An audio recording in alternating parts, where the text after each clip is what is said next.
Hi, my name is Becca. I'm a part-time reseller on eBay and Etsy. Today I'm going to share some of the things that I sold over the last week. Not all of them, but ones that I thought were interesting and would be fun to learn about.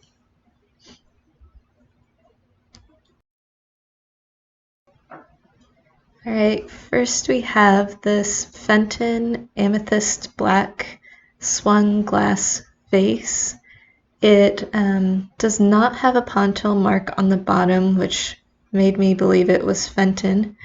It also had no stickers, so I was mostly going off of style and comparing it to other items. I got this vase for $2 at the thrift store and was able to sell it for a best offer of $20. It has diamond details on the bottom that they call honeycomb, so that was another way to identify it as Fenton. Many people like to display these in their mid-century modern decor or minimalist decor, so I knew it would be something that people would be interested in, and it sold in under a week. Next is this green Vaseline glass compote. Vaseline glass is also referred to as uranium glass. It's easy to identify. It glows under a black light. This one had a very small flea bite, so it did affect the price a little bit. It's also kind of a more common shape, so it did sit for a little while. I sold it for a best offer of $25, and I got it for $1 at a garage sale. This is probably my favorite sale from the week. It is a horseshoe brooch. I got it in a jewelry box from a garage sale for $20. There was about 50 items in the jewelry box, so this cost me about 40 cents. I did not know much about jewelry before purchasing this box, and it has taken me a while to learn, but it has definitely been worth it. When I saw this brooch in there, I knew it was old, but I just did not know how to go about identifying it, so I thought it would be good for me to share some of the things that helped me identify it. First was the gemstone color. It's red, so I knew garnets were red. I started looking those up and found out that these particular garnets are called a pyrope, and they're mostly mined in the Czech Republic area. I then learned that the way that these were cut were referred to as a rose cut, and that those were usually done during the Victorian era. It was later on that a princess cut started to be used, so it helped me date it to most likely in the Victorian era. The next clue was the way that the pin was held together. In the back it has what's called a C clamp, and that was used on older pieces. Later on they had safety clamps that kept the pin from coming undone a little better.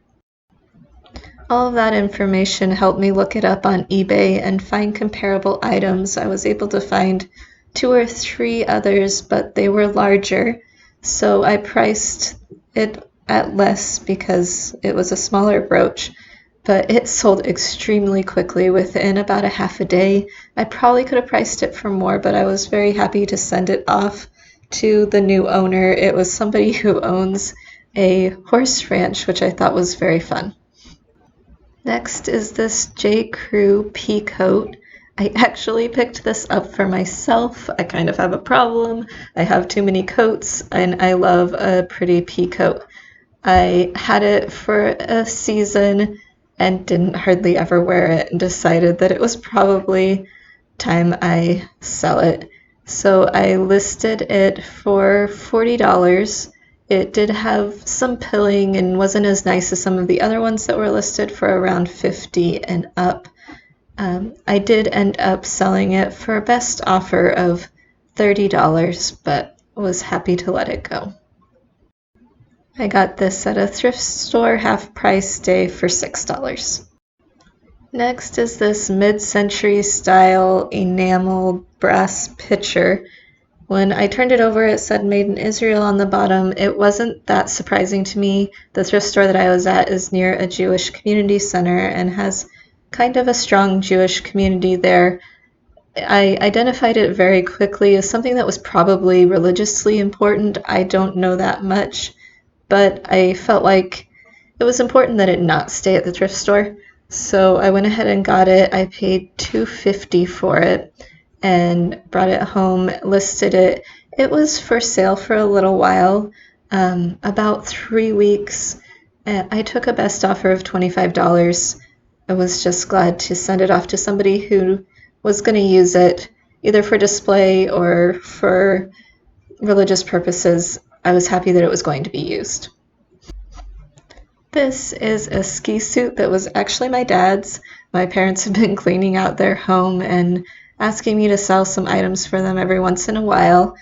I looked up this particular brand and didn't find very many of them, but they did not seem to sell for as much as some of the others. It was also a smaller size, which affects the price as well, but it did still sell very quickly for $40. It definitely has the great 80s colors with the cool stripes down the side of the pants and on the arms. Now for my Etsy sales. My Etsy shop is called Hinge Vintage Goods, and I would love to have you visit it sometime. This is a very cute kitty cat ring holder. It was not super high quality, but I knew because it was a cat and it was just so cute that somebody would be interested in purchasing it. It was silver plated and I sold it for $15 on Etsy. I picked it up for $1. Alright, these bookends were a great find for $2. They had a lot of things going for them. They're brass, they're a Celtic harp, they're a music item. A lot of people really strongly identify with Irish symbols and want to have them in their home if that's their heritage. I knew people would be looking for it. I sold these for $20 very, very quickly in a day. This made in Italy leather jewelry box was probably one of the most visited items in my Etsy shop for a good few weeks. Probably brought in like 90% of the traffic, so I knew it was only a matter of time before it would go. I picked it up at a garage sale for $1 and sold it for $30. It is beautiful. It has gold embossing and one of the inside compartments comes out and the velvet is embossed on the inside. It's just a very pretty jewelry box. This is a 1950s little memo notebook. Stationery is something that is often overlooked at garage sales and estate sales and thrift stores. You aren't going to make a ton of money off of it, but if you can get it for a good price, it will sell very quickly, and I always look at them.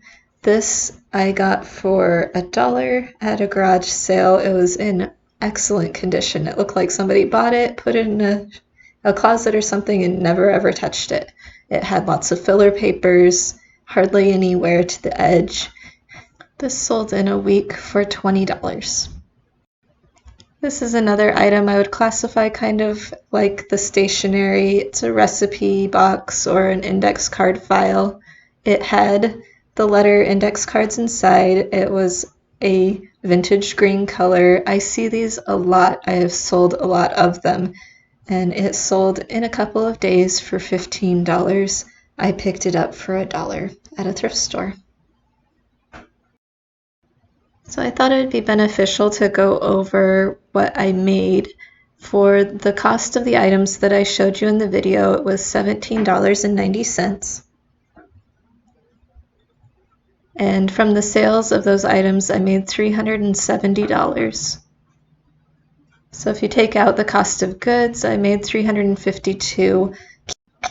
Keep in mind that there's also fees for selling on eBay and Etsy for listing items and PayPal fees, so I don't actually see that, but it's pretty close.